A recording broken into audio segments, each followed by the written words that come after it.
बच्चों example number 2 की हम लोग बात कर रहे हैं। पेज नंबर है 1.5। टीएस ग्रेवाल की बुक से सारे एग्जाम्पल कर रहे हैं 2023 के एडिशन से। बच्चों इलस्ट्रेशन नंबर 2 जो है वो ओरल अग्रीमेंट का है। बच्चों जैसा मैंने आपको नोट्स में समझाया है कि पार्टनरशिप डीड बन सकती है या फिर उनके बीच में ओरली भी कोई अग्रीमेंट बन सकता है जिसपे बाकायदा दोनों के साइन हो। बच्चों तो जो उनके बीच पे म्यूचुअली अग्रीड है उन लोगों ने आपस में तय किया है कि ऐसा ऐसा करेंगे और उसको कागज पे लिख दिया, साइन कर दिया उसके ऊपर, उसको भी हमको एक्सेप्ट करना है। बच्चों उसके बाहर जाके अगर कुछ भी होगा तो हम उसको एक्सेप्ट नहीं करेंगे। इसका परफेक्ट एग्जांपल इलस्ट्रेशन नंबर 2 है। बच्चों आइए पढ़ते हैं। Harry and Gary.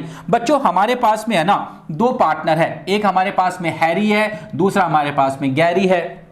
Okay, they don't have partnership deed. Partnership deed तो नहीं है, मतलब रजिस्ट्रार की उस पर मोहर तो नहीं है, but had agreed on the following. लेकिन आपस में ही उन लोगों ने तय कर लिया ऐसा ऐसा करेंगे और किसी कागज पे लिख के उस पर साइन वगैरह खुद के कर लिए। बच्चों तो एक तरीके का वो भी डॉक्यूमेंट बन गया है। इन्होंने कहा कि सैलरी पे करेंगे हैरी को 10,000 पर मंथ। बच्चों तो यहां पर कह रहे हैं कि साहब जो हैरी है उसको सैलरी देंगे, कितने रुपए की देंगे? 10,000 रुपीज पर मंथ, मतलब साल भर की कितनी हो गई? 1,20,000 की सैलरी पे करेंगे, ऐसा कह रहा है। बच्चों अच्छी बात है। Gary to get commission of 10% of net profit. तो जो है गैरी उसको मिलेगा कमीशन मिलेगा बच्चों, और किस चीज का कमीशन मिलेगा उसको? 10% मिलेगा इनटू नेट प्रॉफिट। जो भी नेट प्रॉफिट होगा उसका 10% कमीशन जो है वो गैरी को मिल जाएगा। ठीक है। इंटरेस्ट जो है कैपिटल पर वो भी हम लोगों ने अग्री किया है कि हम लोग जो है जो भी आपकी कैपिटल होगी उसके ऊपर 10% की रेट से आपको इंटरेस्ट पे कर देंगे। ये 3 बातें लोगों के बीच में डिसाइड हो गई। आगे भी हुआ है कुछ, देखिएगा। Interest to be charge on drawings at the rate 10% per annum. IODB है, यानी ड्रॉइंग्स के ऊपर जो है वो इंटरेस्ट भी चार्ज करना है 10% पर एनम की रेट से। बच्चों कर देंगे। कहां प्रॉब्लम आ रही है ना? 10% पर एनम यहां पर हो गया। इसके बाद कह रहा है बच्चों partner can't be admitted unless both the partners agree। उसने कहा भैया जब तक दोनों हैरी एंड गैरी दोनों एक्सेप्ट ना करे तब तक तीसरे पार्टनर की एंट्री नहीं होगी। Okay that's it. अब प्रॉब्लम क्या है वो सुनिएगा। How will be the following disputes between Harry and Gary resolve. कुछ इनके बीच में माताफोड़ी हो गई है, कुछ डिस्प्यूट्स हो गए हैं और पूछ रहा है कि आप इसको सॉल्व कैसे करेंगे। देखते हैं क्या प्रॉब्लम हुई है भैया। Gary demands salary. जो गैरी है ये बोल रहा है कि इसको सैलरी चाहिए in lieu of commission equal to the salary of Harry.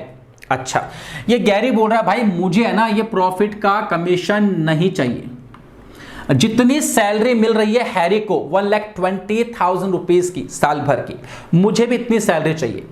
क्या इस बात पर उन लोगों ने अग्री किया था क्या? पहले नहीं किया था ना, तो इसको नहीं मिलेगी, नॉट अलाउड। जो बोल रहा है फालतू बोल रहा है, हम उसको एक्सेप्ट नहीं करेंगे। It will not be allowed, उसको कुछ नहीं मिलेगा। ऐसा कमीशन तय हुआ था, कमीशन ले ले भाई, तेरे को नहीं चाहिए तो फिर जाओ घूमने जाओ, नहीं मिलेगी सैलरी, क्योंकि आपस में म्यूचुअली अग्रीड नहीं हुए थे। अगला पॉइंट कह रहा है बच्चों Harry demands that his son Sherry be admitted as partners for 25% profit to be given out of his share of profits. Sherry यहां पर सिद्धू की बात नहीं कर रहा, इसके बच्चे का नाम शेरी है। तो जो हैरी है इसके बच्चे का नाम शेरी है, नाम भी ऐसे ना अजीब अजीब। ओके, और ये बोल रहा है भाई कि जो मेरा हिस्सा बनता है ना, जो मेरा हिस्सा बनता है, हैरी बोल रहा है जो मेरा हिस्सा बनता है उसमें से 25% हिस्से के लिए मैं अपने बेटे को चाहता हूं कि वो फर्म में पार्टनर के रूप में आ जाए, एक नया पार्टनर बन जाए। अच्छी बात है। गैरी बोलता है मैं शेरी को नहीं चाहता कि वो फर्म में आए, और उनके बीच में यही तो अग्रीमेंट हुआ था कि जब तक दोनों पार्टनर नहीं चाहेंगे तीसरा एंट्री नहीं करेगा। हैरी चाहता है, गैरी नहीं चाहता है, तो शेरी आएगा क्या? शेरी नहीं आ पाएगा बच्चों। तो his admission can not be allowed in the absence of consent of Gary.